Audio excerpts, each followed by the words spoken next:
नमस्कार दोस्तों।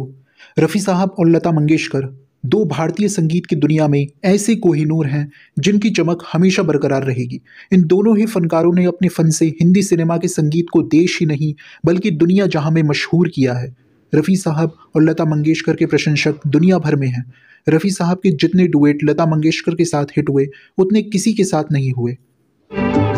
जो वादा किया वो निभाना पड़ेगा, से जाना पड़ेगा, पर ये समझ लो कुछ भी न था, तुम्हारी खता खुद सदा हो गई।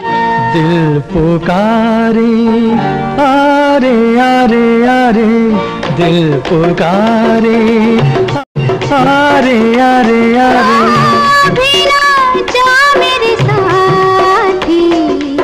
लेकिन 60 के दशक में रॉयल्टी को लेकर दोनों कलाकारों में विवाद हो गया था। हालांकि जानकारों का मानना है कि दोनों के बीच में कोई इस तरह की प्रतिद्वंदिता नहीं थी, बस दोनों ने एक दूसरे के साथ गाना तथा बात करना बंद कर दिया था। हालांकि रफ़ी साहब ने पैसे को कभी महत्व नहीं दिया, लेकिन विचित्र विडंबना यह है कि यही विचारधारा उनके जीवन के एकमात्र विवाद का कारण भी बनी। लता मंगेशकर ने अपने पारिश्रमिक के अलावा फिल्म संगीत की सफलता में गायक गायिका के योगदान के रूप में संगीत कंपनियों से रॉयल्टी की मांग की और रफ़ी से समर्थन मांगा। वह चाहती थी कि जो कंपनी रॉयल्टी ना दे उसका बहिष्कार किया जाना चाहिए। रफ़ी साहब का विचार था कि जब गायक संगीत की असफलता के लिए जिम्मेदार नहीं है तो उसे सफलता का श्रेय भी नहीं लेना चाहिए। वे ये भी सोचते थे कि जब हमने पैसे लेकर गीत गा दिया तो हमारा हक अदा हो गया, हमें लालच नहीं करना चाहिए। रॉयल्टी ना देने वाली कंपनी का बहिष्कार करना भी अनुचित है, क्योंकि किसी को तंग करना अच्छी बात नहीं है।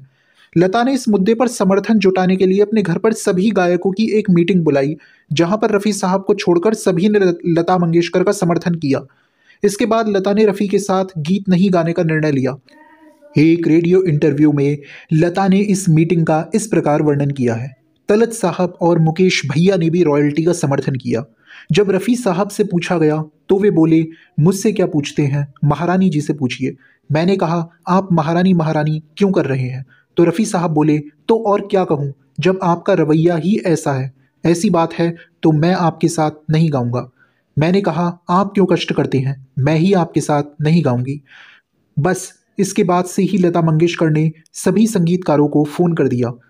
यह विवाद कैसे सुलझा, इस पर लता मंगेशकर ने बताया कि एक दिन संगीतकार शंकर जयकिशन जी मेरे पास आए और मुझसे कहा कि रफ़ी साहब के साथ ना गाने की मेरी इस पाबंदी की वजह से सभी संगीतकारों को कठिनाई हो रही है।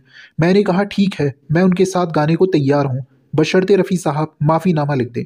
जयकिशन जी रफ़ी साहब के पास गए और रफ़ी साहब ने चुपचाप माफ़ीनामा लिखकर मुझे भिजवा दिया। हालांकि रफ़ी के बेटे शाहिद रफ़ी बताते हैं कि इस प्रकार का कोई भी माफ़ीनामा रफ़ी साहब ने लिखा ही नहीं था। अगर रफ़ी साहब ने ऐसा कोई माफ़ीनामा लिखा भी था तो इसमें भी उनकी महानता ही झलकती है, क्योंकि संगीतकारों के हित में तथा लता मंगेशकर के रॉयल्टी के दावे के समर्थन में उन्होंने ऐसा किया। आज के एपिसोड में इतना ही। धन्यवाद।